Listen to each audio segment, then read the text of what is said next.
శుక్లాంబరధరం విష్ణుం శశివర్ణం చతుర్భుజం ప్రసన్నవదనం ధ్యాయేత్ సర్వవిఘ్నోపశాంతయే. ఆలోచించిన కొలది కృష్ణ మాకు సందేహం కలిగించుచున్నది. నీవు దేవుడవా, దానవుడవా, యక్షుడవా, గంధర్వుడవా? మాకెందుకు ఈ విమర్శ?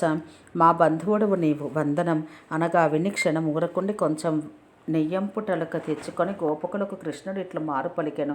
నా సంబంధం చే మీకు సిగ్గు కలదేని ఓ గోపాలకులారా, నేను మీకు కొనియాడదగిన వాడనా? అట్లయినా ఆ విమర్శ వల్ల మీకేమి లాభం? మీకు నా ఎడ ప్రీతి కలదేని మీకు నేను శ్లాఘ్యుడనయ్యనేని మీ చుట్టముల ఎడ ఉన్న తలంపు నాపై ఒనరింపుడు.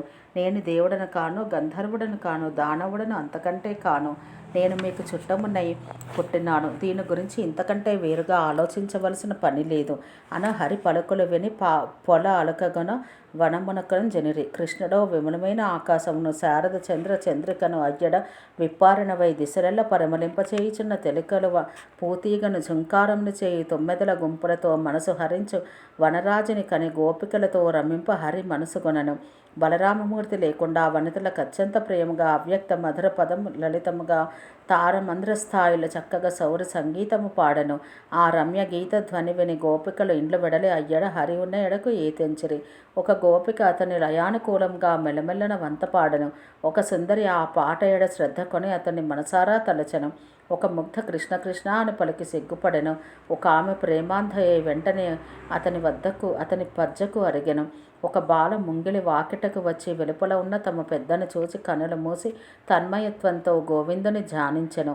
ఆ కృష్ణునిపైన చిత్తంతో విమలమై పొందిన ఆనందానుభవం చే తొలి జన్మములందు చేసిన పుణ్యముల ఫలమెల్ల తరుగా అతని చూడమిని కలిగిన దుఃఖానుభవం చే తొలుత చేసుకున్న పాప ఫలమెల్ల తరిగిపోవ జగత్పితయు కేవల పరబ్రహ్మస్వరూపుడు అగు కృష్ణునే తలంచుచు ఉచ్ఛ్వాసం నిలిచిపోయి ముక్తిని పొందను. గోపికల చుట్టూను గ్రమ్ముకొన్న శరత్చంద్ర మనోరమమైన రాత్రిని గోవిందుడు రాసక్రీడారంభ రసోల్లాసి అయి గౌరవించను. గోపికలను గుంపులై కృష్ణలీలయందు అధీనలై కృష్ణుడు ఒండొక ఎడకేగి మరుగువడు అతనిపై హృదయములు నిలిపి బృందావనమందు నల్గడల వెదగుంచు తిరగాడజొచ్చిరి. ఒండర్లు పిలుచుకొని ఇట్లు పలకంజొచ్చిరి.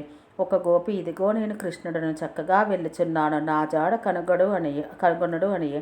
మరొకత, నేనే కృష్ణుడను, నా పాట వినుడనియే. ఓ దుష్టుడా, కాళీయుడా, నిలు నేను కృష్ణుడనని బాహువుల చెడిచి చాచి సర్పమును ఒకటి పట్టను. ఇంకొకతే, ఓ గోపకులారా, నిస్సంకంగా ఉండడు, వానకు భయపడవలదు. ఇదిగో నేను గోవర్ధనం ఎత్తి తిని, ఇదిగో ధేనుకాసురుడు, వీన్ని పట్టి విసిరివైచి తిని స్వేచ్ఛగాయక గోవులు సంచరించుగాక అని కృష్ణలీలను అనుకరించి పలికెను. ఇట్లు గోపికలు కృష్ణలీలలు అభినయించుచూ తిరగజొచ్చిరి. ఒక గోపిక భూమిని కని మేనెల్ల పులకరింప సఖీ చూడుడు. కందవుల విప్పారధ్వజము వజ్రము అంకుశము పద్మమును చిన్నలు గల కృష్ణుని అడుగులను తిలకింపుడు. అల్లదే కనుగొనుడు లీలా విలాస గమనమున ఏగు కృష్ణుని అడుగుజాడలివి అని పలికించిరి. ఎవ్వతయో అదృష్టవంతురాలు మదవతి వానితో కలిసి ఏగిన జాడ ఇదిగో, గట్టివి చిన్నవి అయిన దాని అడుగుల గుర్తులిదిగో. అక్కడ దామోదరుడు పైనిగల పుష్పముల అపచయం చేసి ఉండను. నిక్కం ఆ మహానుభావుని ముందడుగు పైభాగం మాత్రమే చిహ్నితమై కనిపించుచున్నది. ఇక్కడ కూర్చుండని ఆ భాగ్యవతి ఎవతయో అతనిచే పుష్పాలంకారం ఇక్కడ అలంకరించబడినది. అది కొండొక జన్మమందు విష్ణువును అర్చించి ఉండను కావలను. స్వామి పూలు తురిమి ఆదరించిన కారణం చే అది నా అంతటిది లేదని మెడిసిపడే కాబోలు. ఆ మానవతిని ఇట దిగవిడిచి నందగోపుని బిడ్డడు ఈ జాడ ఏగినాడు. చూడుడు అట్లా ఏగుచున్న అందగాని వెంట నిలివి బిరుదులను బరువున మందమందంగా ఒక మందగమన అపరుగంధక కాబోలు పరువెత్తినది. దాని పాదాగ్రములు ఈ నెలపై గట్టిగా అంటినవి. అతని కేలును గొననేల గైకొని నెచ్చెల ఒకతే ఈ వెంట అడుగులు సరిగా ఆనింపక ఏగెను కావలేను. ఆ అడుగుల జాడ ఇట అంటి ఉండినట్లు కనబడుచున్నది. చేయి పట్టుకున్నంత మాత్రమున ఆ ధూర్తుడు ఈ బాలికను విదిలించుకొని పోయి అవమానించినాడు కాబోలు. నిరాశ చెంది ఆ ఇందువదన మంద గమనమున వెనుతిరిగిన అడుగు జాడలు ఇటు కనబడుచున్నవి. తొందరగా ఆ పోవలైను తిరిగి ఇదరికి వత్తునని కృష్ణుడు ఒకతని దాటి ఏగ కాబోలు. ఈ అడుగుజాడలో ఆ తొందర కనిపించుచున్నవి. కృష్ణుడు ఈ గహనమందు ప్రవేశించినాడు. ఇదిగో అడుగుజాడ కనబడటలేదు. మనమిక మరలిపోవలెను. జాబిల్లి వెన్నెల వెలుగు ఇందు కనబడదు అని ఆ గోపికలు కృష్ణదర్శన నిరాశలై యమునా తీరమునకు చేరి ఆయన చరిత్రమును గానం చేయజొచ్చిరి. అంతట ముఖారవిందములను వికసింప ఎదురుగా వచ్చుచున్న త్రైలోక్య రక్షకుని సర్వజీవన సుఖావిలాసని కృష్ణుని గాంచిరి. వృషభాసుర వధ అని చెప్పి శ్రీ పరాశరుడు ఇట్లనెను. సంధ్యాకాల అనంతరం కృష్ణుడు రాసక్రీడా కుతూహలి అయిన తరి అరిష్టుడు పొగరుగొని బెదిరించుచు గోష్టమునకు వచ్చెను. సజల మేఘం వంటి నల్లని మేనితో పెద్ద కొమ్ములతో సూర్యునట్లున్న కన్నులతో డెక్కలచే నేలను చీల్చుచు నాలుక సాచి పెదవులను గట్టిగా నాకుచు తోక పైకెత్తి కఠినమైన మెడతో మిక్కిలి ఎత్తైన మోపురంతో అందలేని ఒడ్డును పొడవుతో మూత్ర పురీషములో పూతగొన్న పృష్ఠంతో గోవులకు దుడుకు కూర్చుచు మెడవ్రేల పెద్ద ముట్టెతో చెట్ల రాపిడిచే పుండ్లు పడిన ముఖంతో గోవుల గర్భ నిర్భేదనం చేయుచు వృషభరూపుడై ఆ రాక్షసుడు తపస్సుల చంపుచు వనములందును ఏవేళను తిరుగుచుండును.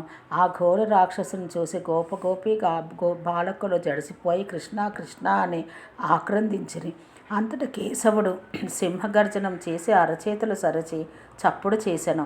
ఆ సడి విని హరిపైకి వచ్చెను. ఆ దానవుడు కృష్ణుని కుక్షిని గురిచేసి కొమ్మలను కౌనలను ముందుకు సాచి స్వామి మీదకు పరువిడెను.